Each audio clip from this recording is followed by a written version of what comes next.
மீண்டும் ஒரு காணொளி வாயிலாக நண்பர்கள் அனைவரையும் சந்திப்பதில் மகிழ்ச்சி அடைகிறேன். இந்த காணொளியில் லாஜிக்கல் ரீசனிங் என்று சொல்லப்படுகின்ற ஒரு பகுதியான தர்க்கவியல் வினாக்களுக்கான விடைகளை நாங்கள் பார்க்க இருக்கிறோம்.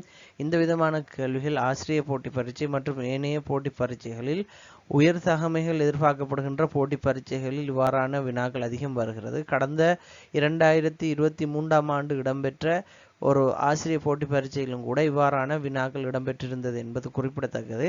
எனவே இந்த கேள்விக்கு எப்படி நாங்கள் விடையளிக்க போகிறோம், இதுக்கான இலகு முறை என்ன, இதில் இருக்கக்கூடிய ட்ரிக் என்னங்கிற பல விஷயங்களை நாங்கள் பார்க்க போகிறோம். எனவே ஸ்கிப் பண்ணாமல் வீடியோ முழுமையாக பார்க்குறதோட எந்த விதமான போட்டி பரீட்சைக்கு தயாராகக்கூடிய நண்பர்களாக இருந்தாலும் அவங்களுக்கு இந்த வீடியோ ஷேர் பண்ணுங்கள்.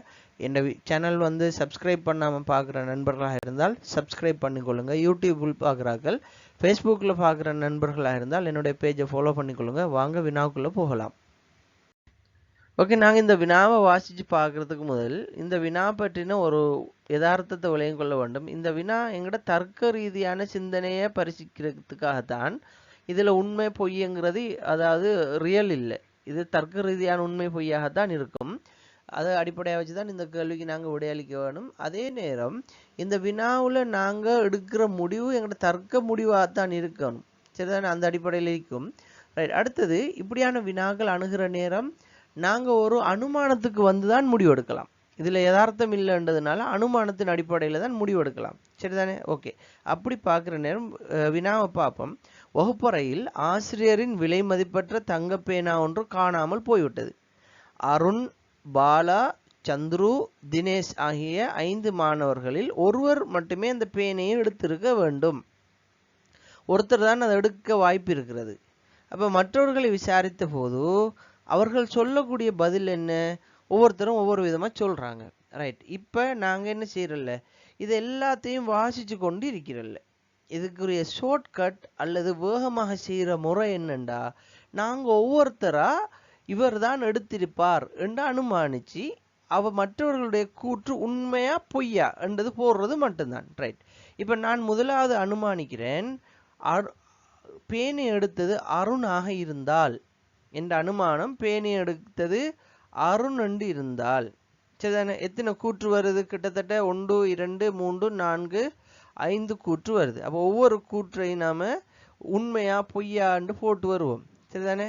நான் இறுதியில் இதுக்கான டைம் டேபிள் உங்களுக்கு தருவேன், டேபிள் தருவேன். கிட்டத்தட்ட 5 கூற்று இருக்கு. இந்த 5 கூற்று உண்மையா பொய்யாங்கிறத மட்டும் போடுவோம். நாங்கள் உண்மையண்டா ட்ரூ என்றும் பொய் என்றா ஃபால்ஸ் என்றும் போட்டுக்கொள்வோம். ரைட். அருண் தான் எடுத்தேன்னு நான் அனுமானிக்கிற போது அருண் என்ன சொல்றாரு? நான் பேனாவை எடுக்கவில்லைன்னு சொல்றாரு. நான் என்ன அனுமானிச்சுக்கிறேன்? அருண் தான் எடுத்திருப்பாருன்னு. அப்போ அருண் சொல்றது உண்மையா பொய்யா? அவர் தான் எடுத்தேன்னு நான் நினைக்கிறேன், அவர் எடுக்கலைன்னு சொல்றாரு. எனவே அவர் சொல்றதை நான் எப்படி எடுத்துக்குவேன்? பொய். அவர் பொய் சொல்றார். ரைட். பாலா சொல்றாரு சந்துரு தான் பேனையும் எடுத்தான். அப்போ அதுவும் பொய். ஏன்? நான் யாரை நினைச்சு கொண்டிருக்கிறேன்? அருண் தான் எடுத்தேன்னு நினைச்சிக்கிற போது பாலா சந்துருவை சொல்றாரு. அப்போ எடுத்தால் அருண் தான்ற முடிவுக்கு நான் வந்திக்கிறேன். ரைட். இப்போ சந்துரு பாலா தான் பேனையை எடுத்தான்னு சொல்றாரு. 3வது கூற்று பாலா தான் எடுத்தேன்னு சொல்றாரு. அப்போ அதுவும் என்ன? அதுவும் பொய், ஃபால்ஸ். ரைட். அடுத்தது தினேஷ் சொல்றாரு பாருங்க, அருண் அல்லது பாலா ஆகிய இருவரில் ஒருவர் தான் எடுத்தார். அப்போ இந்த அனுமானம் அருண் தான் என்றா தினேஷோட கூற்று உண்மை. அருண் இல்லாட்டி பாலா எடுத்திருப்பார் என்ற தினேஷுடைய கூற்று உண்மை.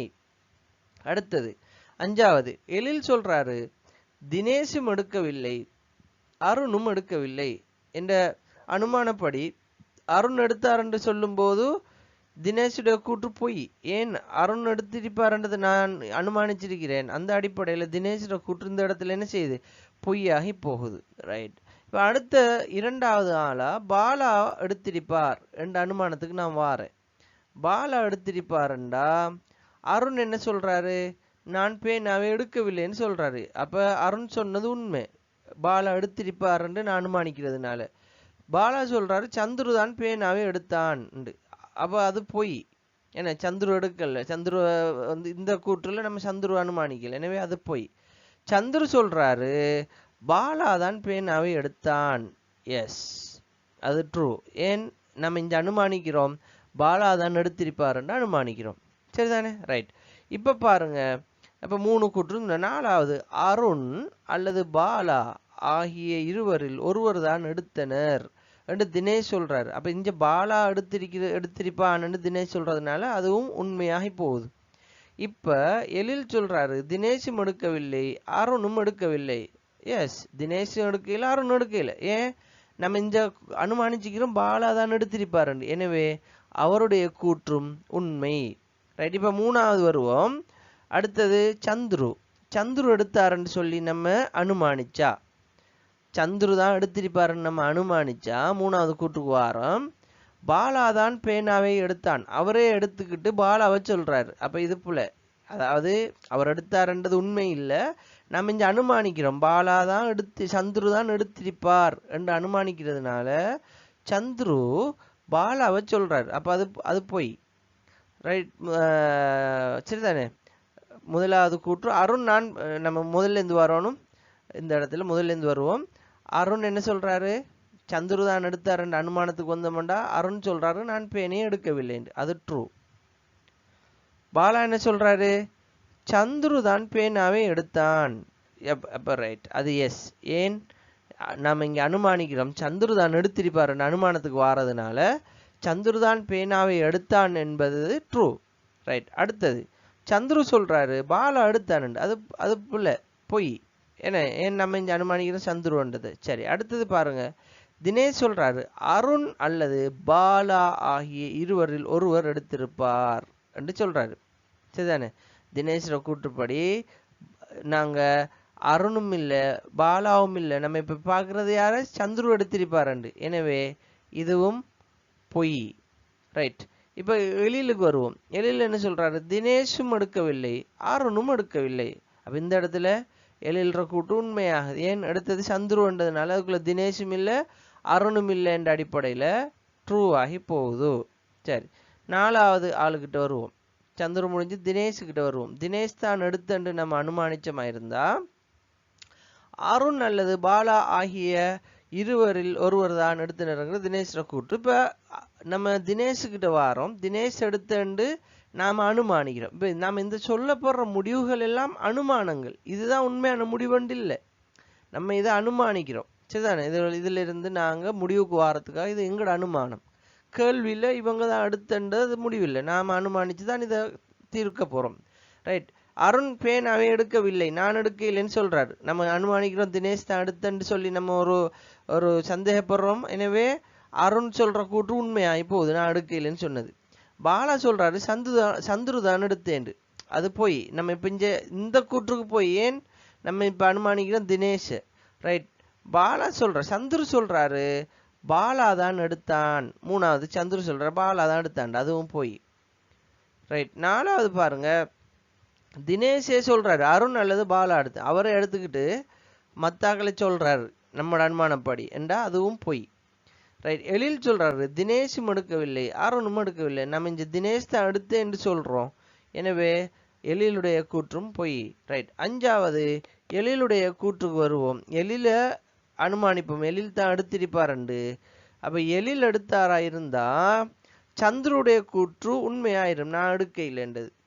பாலாட கூற்று போய் சந்துரு தான் எடுத்தாண்டு. சந்துருட கூற்று போய் பாலா தான் எடுத்தாண்டு. தினேஷோட கூற்று அருண் அல்லது பாலா ரெண்டு பேர் ஒரு ஆள் தான் எடுத்திருப்பாங்கன்றதும் போய். அதே போல எழில்ற கூற்று தினேஷும் இல்லை அருணும் இல்லைன்றா எஸ், அது உண்மைதான். ஏன்? எடுத்தது எழில் தானே, தினேஷும் எடுக்கல அருணும் எடுக்கல என்ற அடிப்படையில நாம என்ன செய்யலாம்? இந்த முடிவுக்கு வரலாம். ஒலைண்டா. அப்ப இப்படித்தான் நாங்க என்ன செய்யற, இந்த டேபிள எழுதி கொள்றேன். ரைட். இதை நாம வேகமா அதே நேரம் இலகுவா எழுதலாம். சரிதா? இப்படி நீங்க டேபிள் அடிச்சீங்கன்னா இந்த கேள்வி செய்யறது லேசி. இப்ப கேள்வி அமைப்பை பாத்தீங்கன்னா மிச்சம் லேசி, கேள்வி மிக இலகுவாகத்தான் வந்திருக்கும். சரிதானே? ரைட். அப்ப நம்ம இதெல்லாம் அழிச்சு போட்டு இந்த டேபிள் எப்படி வந்திருக்குங்கிறத பார்ப்போம். இந்த டேபிளுடைய அமைப்பு நாம சொன்ன மாதிரி வந்திருந்தா உண்மை எது பொய் எது எப்படி வந்திருக்குமென்றதை பார்ப்போம். இதுவே ஓகே. ஆனா உங்களுக்கு இது விளங்குறதுக்காக நம்ம இந்த அடிப்படையில் டேபிளை திரும்ப என்ன செஞ்சுக்கிறோம், இலகுவாக விளங்குறதுக்காக வரைஞ்சிருக்கிறோம். அந்த டேபிளை நீங்க பாத்தீங்களா இருந்தால் இதுக்கு பிறகு வரக்கூடியது சார்ந்த கேள்வி என்னன்றதை பார்த்து நாங்க என்ன செய்யலாம், விடை அளிக்கலாம். அதாவது இதுல அடிப்படை என்னன்னு சொன்னா இதெல்லாம் யார் எடுத்திருக்கிறாருன்னு எனக்கு தெரியாது. ஆனா நான் என்ன செய்யறேன், ஒருத்தரை அனுமானிக்கிறேன். அனுமானிச்சு அவர் சொல்ற கூற்று உண்மையா பொய்யான்றதை போட போறேன். அவ்வளவுதான் இதுல உள்ள விஷயம். நான் அருண் தான் எடுத்தேன்னு நினைக்கிறேன். அருண் என்ன சொல்றாரு, நான் எடுக்கையிலன்னு சொல்றாரு. அப்ப நான் என்ன சொல்றேன், அவர் தான் எடுத்துன்னு நான் நினைக்கக்குள்ள அவர் எடுக்கையிலன்னு சொல்றாருன்னா அவர் பொய் சொல்றாருங்கிறதா முடிவு, லாஜிக் படி. ரைட். அந்த அடிப்படையில் ஒவ்வொரு கூற்றையும் நாங்கள் என்ன செஞ்சுக்கிறோம், தரப்படுத்திருக்கிறோம். சரிதானே, பார்ப்போம். ரைட். இங்க பாருங்க, எடுத்தார்கள் அருண் என்றால் அருண் என்ன சொல்றாரு, நான் எடுக்கவில்லைன்றாரு. பொய்யா இல்லையா? அது பொய். அப்ப சந்துரு சொன்னது, பாலா சொன்னது யார, சந்துருவு, அதுவும் பொய். சந்துரு சொன்னது பாலாவை, அதுவும் பொய். தினேஷ் வந்து அருண் அல்லது பாலான்றார், அருண் தான் எடுத்தேன்னா அது உண்மையாயிருது. எழில் சொன்னது தினேஷும் இல்லை அருணும் இல்லைன்றார். அப்ப அருண் இல்லைன்றா அது பொய்யாயிருது. இப்படி நம்ம என்ன செஞ்சுக்கிறோம், இந்த டேபிளை ஒழுங்குபடுத்திக்கிறத நீங்க பார்க்கலாம். ரைட். அப்ப இப்ப நாங்க வினாக்குள்ள போவோம். இந்த கேள்வி என்ன கேள்வி கேட்குறாங்க, அதுக்கு நாங்க எப்படி விடையளிக்கலான்றதை பார்ப்போம். தரப்பட்ட கூற்றுகள் அடிப்படையில் நாங்க அந்த என்னென்ன கூற்றுக்கு என்ன எது பொய் எது உண்மை என்ற ஒரு டேபிள் ஒன்று அடிச்சு வச்சுக்கிறோம். அந்த டேபிளை இங்கே எடுத்துக்கொள்வோம். வினா என்ன பாருங்க, மேற்படி கூற்றுக்களில் 2 கூற்றுக்கள் மட்டுமே உண்மையெனில் பேனாவை எடுத்தவர் யார்? அப்ப இந்த இதுல எத்தனை கூற்று இருக்கி, ஒவ்வொருத்தரும் சொன்னதுல 1 2 3 4 5 இந்த கூற்றுக்கள்ல ஒரு உண்மை மட்டுமே இருக்கிற இடம் எங்க இருக்கு? அப்போ கேள்வி என்னண்டா, மேற்படி கூற்றுக்களில் இந்த 2 கேட்டுக்கிறாங்க. 2 கூற்றுக்கள் மட்டுமே உண்மையெனில் பேனாவை எடுத்தவர் யார்? அப்ப இந்த 5ல ஏதாவது ஒரு லைன்ல 2 உண்மை வரணும். ரைட். முதலாவது லைனை பார்ப்போம். முதல் லைன்ல எங்களுக்கு எத்தனை உண்மை வந்திக்கிறது பார்ப்போம். ரைட். அருண் என்ற கூற்றுப்படி, அருண் என்ற நம்மட அனுமானத்துல எத்தனை உண்மை வந்திக்கு, ஒரு உண்மை வந்திக்கு. ரைட். அப்ப அருண் இல்லை. ரெண்டாவதுல கிட்டத்தட்ட 4 உண்மை வந்திக்கு. அப்ப பாலா இல்லை. மூணாவதுல 3 உண்மை வந்திக்கு, அவரும் சந்துருவும் இல்லை. 4வதுல தினேஷ்ங்கிறதுல ஒரே ஒரு உண்மை தான் வந்திக்கு, அப்ப தினேஷும் இல்லை. எழில்ங்கிறதுல 2 உண்மை வந்திக்கு. இப்ப கேள்வி என்னண்டா, மேற்படி கூற்றுக்களில் 2 கூற்றுக்கள் மட்டுமே உண்மையெனில், அப்ப இங்க 2 தான் உண்மையாயினது எதுல, எழில் என்கிற ஒரு விஷயத்துல. அப்ப பேனாவை எடுத்தவர் யார், எழில். 2 தான் உண்மையண்டா பேனாவை எடுத்தவர் யார்? அதை எப்படி நான் சொல்றேன், உங்களுக்கு இந்த டேபிள் அடிக்கிறது பிரச்சனையா இருக்காது.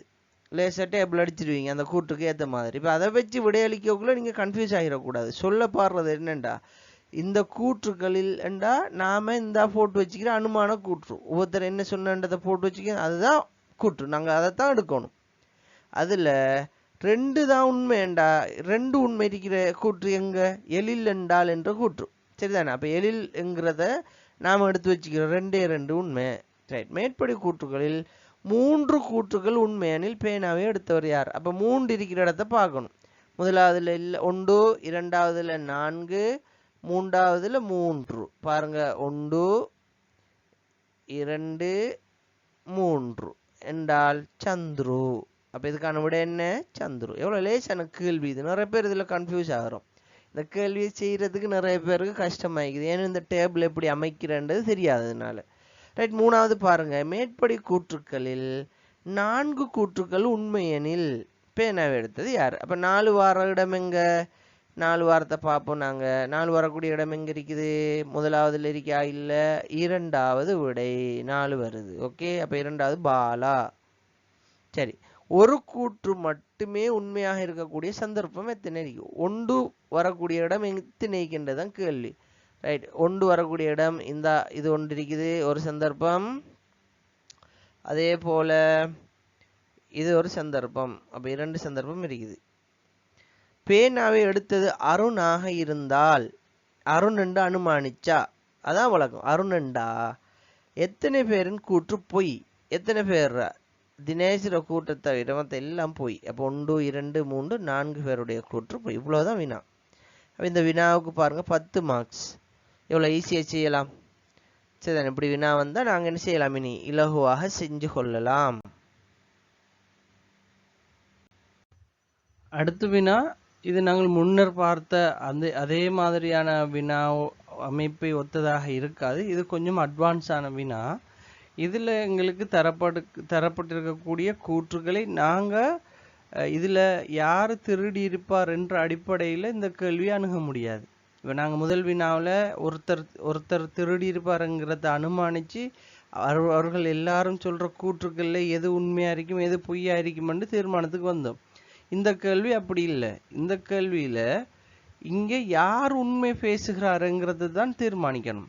நான் முதல் கேள்வியை வாசிக்கிறேன், நீங்கள் வேண்டாம் என்னோட சேர்ந்து கேள்வியை வாசித்து பாருங்கள்.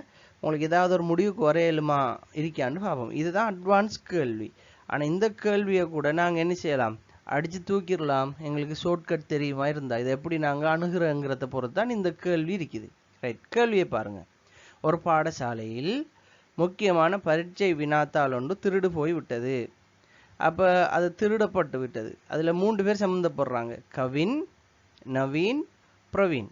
3 மாணவர்கள். ஒருவர் தான் இதை திருடி இருக்க வேண்டும் என சந்தேகிக்கப்படுகிறது. இவர்களிடம் விசாரணை நடத்திய போது ஒவ்வொருவரும் 2 கூற்றுக்களை கூறினார்கள்.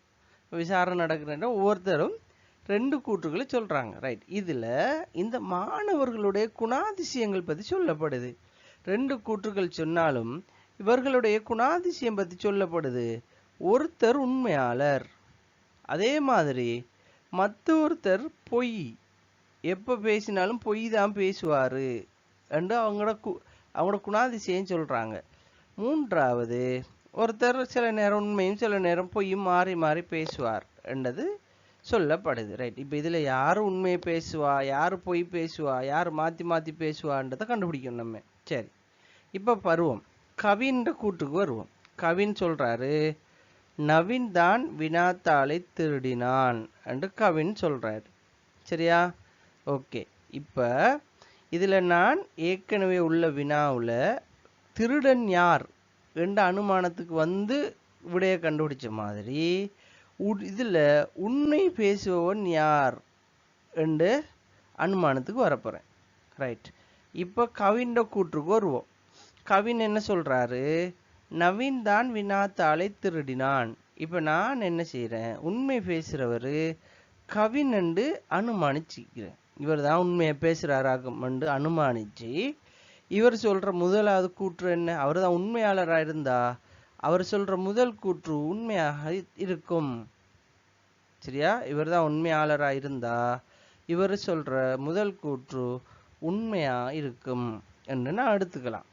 ரைட், இப்போ 2வது கூற்று என்ன சொல்கிறாரு, பிரவீன் தான் எப்போதும் உண்மை பேசுபவன் என்று சொல்கிறார். இப்போ எப்போவும் உண்மை பேசுகிறவர் கவின் என்று நான் எடுத்துக்கிட்டா முதல் கூற்று ஓகே. 2வது கூற்று இடிக்குது. ஏன், இவர் தான் உண்மை பேசுவார்ன்னு நான் அனுமானிச்சா அவர் இன்னொருத்தனை சொல்கிறார். எனவே இவர் உண்மை பேசுகிறவர் அல்ல. அப்போ இவருக்கு உண்மைக்கு சம்பந்தம் இல்லை. இவர் முழுசாக உண்மை பேசுகிற ஆள் இல்லை, அல்லது இவர் உண்மை பேசுகிறவர் இல்லைன்ற. அப்போ உண்மை மட்டுமே பேசுகிறவர் இவர் இல்லை என்பதை நாங்கள் இந்த இதிலிருந்து புரிஞ்சு கொள்ளலாம். ரைட், இப்போ நவீனுக்கு வருவோம். நவீன் உண்மையை பேசுவாரா என்ற அடிப்படையில் நவீன் எடுத்து பார்ப்போம். சரி, நவீன் தான் உண்மை பேசுபவர் என்ற அடிப்படையில் நான் என்ன செய்கிறேன், இதை அணுக போகிறேன். அணுகினா இருந்தால் இப்போ பாருங்க, கவின் தான் வினாத்தாளை திருடினான். நவீனை நான் உண்மையாளர்னு சொன்னால் அவர் சொல்கிற முதல் கூற்றை நான் ஏற்றுக்கிறேன். ரைட், நான் தான் எப்போதும் உண்மை பேசுபவன். இவர் சொல்கிறாரு நான் அவர் உண்மையாளர் என்று ஏற்றுக்கிட்டேன். அவர் அதையும் சொல்கிறார் நான் தான் உண்மை பேசுவேன். அவர் மாறி பேச இல்லை, இன்னொரு ஆளை சொல்லலை. ஓகே, எனவே நவீன் உண்மையாளர் என்று ஏற்றுக்கொள்கிறோம். அப்போ இதில் நவீன் சொன்ன கூற்று நவீன் உண்மையாளர் என்று ஏற்றுக்கொள்றதுனால நவீனின் கூற்று கவின் தான் வினாத்தாளை திருடினான் என்ற கூற்று உண்மையாகி போகுது. சரியா? அப்போ இவரை உண்மையாளர் ஆக்கினத்தோட இந்த கூற்று என்னவாகிறது, உண்மையாகி விடுகிறது. எனவே இப்போ நாம் திருடனை கண்டுபிடிச்சிட்டோம். திருடன் யாரு, கவின். ரைட், கவின். அப்போ கவினுடைய முதலாவது கூற்றும் பொய். சரிதானே? அவர் சொன்ன முதலாவது கூற்றும் பொய். ஓகே, அந்த அடிப்படையில் கவின் முதல் கூற்றும் பொய், கவின் தான் திருடன் என்ற விஷயம் எங்களுக்கு நவீன் சொல்றது எல்லாம் உண்மை என்ற அனுமானத்தில் அடிப்படையில் அவர் அதை உறுதியும் படுத்துறாரு. நான் தான் எப்போதும் உண்மை பேசுவேன் என்ற அடிப்படையில் அவர் உண்மையை ஏற்றுக்கொண்டு நம்ம கவின் திருடன் என்ற முடிவுக்கு வந்துட்டோம். இப்போ பிரவீனுக்கிட்ட வருவோம். சரி, பிரவீனுக்கிட்ட வந்து இதை இன்னும் உறுதிப்படுத்த முடியுதான்றதை பார்ப்போம். நான் வினாத்தாளை திருடவில்லை. திருடுனது கவின்ன்றதுனால பிரவீன் சொல்றாரு நான் திருடல்லேன்ட்டு. அப்போ இவர முதலாவது கூற்று உண்மை, ஏற்றுக்குவோம். ரெண்டாவது பாருங்க, நவீன் பொய் பேசுபவன் என்று சொல்றார். நாம இங்க கன்ஃபார்ம் பண்ணிட்டோம் நவீன் உண்மையை தான் பேசுவானண்டு. அப்போ இவர் இரண்டாவது கூற்று புல பொய். எனவே உண்மையும் பொய்யும் பேசுகிறாள் இந்த பிரவீன். திருடன் கவின், உண்மை மட்டும் பேசுபவர் நவீன் என்ற முடிவுக்கு வருவோம். அப்போ உண்மை பேசுபவர் நவீன், திருடன் கவின். அதே மாதிரி மாறி மாறி பேசுபவன், மாற்றி மாற்றி பேசுபவன் யாரு? பிரவீன் என்ற முடிவுக்கு வரும். ரைட். அப்போ இதில் எங்களுக்கு கேள்வி வருகிற நேரம் நாங்கள் இதை இலகுவாக அணுகலாம். இப்போ இந்த மாதிரி கேள்வி வரக்குள்ள நம்ம வாசிச்சு என்ன செய்ய தேவையில்லை, குழம்பு தேவையில்லை. அதை பிரித்து எழுதி பழகிட்டோம்னா போதும். பிரித்து எழுதி பழகின மாதிரி இருந்தால் அப்படியான கேள்வி எங்களுக்கு இலகுவாக விடையளிக்கக்கூடிய மாதிரி இருக்கும். ஓகே, கேள்விக்கு போவோம். நாங்கள் கேள்வியை கேட்கலாம். நாங்கள் எப்போதும் பொய்யே பேசுவோர் யார்? திருடியவரும் அவர் தான். பொய்யை பேசுவரும் யார்? கவின். வினாத்தாளை திருடிய மாணவன் யார்? வினாத்தாளை திருடியவர் கவின். உண்மையும் பொய்யையும் கலந்து பேசுபவர் யார்? பிரவீன். சரிதானே? ரைட். அடுத்தது, தரப்பட்ட மூவரின் மொத்த 6 கூற்றுகளில் எத்தனை கூற்றுக்கள் உண்மையானவையாக அமைந்தது? இதில் நவீன் சொன்ன 2 கூற்று உண்மை, அது 2ம் உண்மை. அதே நேரம் பிரவீன் சொன்ன 1 கூற்று, அதுவும் உண்மை. அப்போ மொத்தம் எத்தனை? 3 கூற்றுகள் உண்மையானவை. இந்த மூவரில் குறைந்தபட்சம் ஒரு உண்மையான கூற்றையாவது கூறியவர் யார் என்றா நவீனும் அதே போல பிரவீனும் பேசியிருக்கிறார். அப்போ இருவர். சரிதானே? ஒரு உண்மையாவது சொல்லணும்டா 2 பேருமே உண்மை சொல்லிக்கிறாங்கன்றதுனால, ஒரு உண்மையை சொல்லிக்கிறாங்கன்றதுனால நாங்கள் இதில் இந்த மாதிரி விடையளிப்போம். எவ்வளோ இலகுவாக நாங்கள் இந்த கேள்விக்கு விடையளிக்கலாம் பாருங்கள். எங்களுக்கு கேள்வியை வாசிக்கிற நேரம் கஷ்டமாக தோணும். அதுக்கு நாங்கள் இலகுவாக அந்த தரவுகளை ஒழுங்கமைச்சு லொஜிக்காக யோசித்து இந்த மாதிரி கேள்விகளுக்கு நாங்கள் ஷார்ட்கட்டில் விடையளிக்கக்கூடிய மாதிரி இருந்தால் எங்களுக்கு இலகுவாக இந்த மாதிரி கேள்வியை அணுகக்கூடியதாக இருக்கும். ரைட். அப்போ மீண்டும் இந்த மாதிரியான இலகுவான முறையோட உங்களை சந்திக்கிறேன். கட்டாயம் என்னுடைய வீடியோக்களை பார்க்குறவங்க ஒரு நண்பர்களோட ஷேர் பண்ணுறதோட இந்த யூடியூப் சேனலை சப்ஸ்கிரைப் பண்ணி பெல் பட்டன் கிளிக் பண்ணிக்கொள்ளுங்க. தொடர்ந்தும் இனி எல்லா பரீட்சைகளுக்குமான வழிகாட்டுதல்கள், எல்லா பரீட்சைகளுக்குமான வினாக்கள் தொகுப்புகள் எல்லாம் வழங்கப்பட இருக்கும். கட்டாயம் என்னுடைய சேனலோட ஃபாலோவில் இருங்க. நன்றி. மீண்டும் சந்திப்போம்.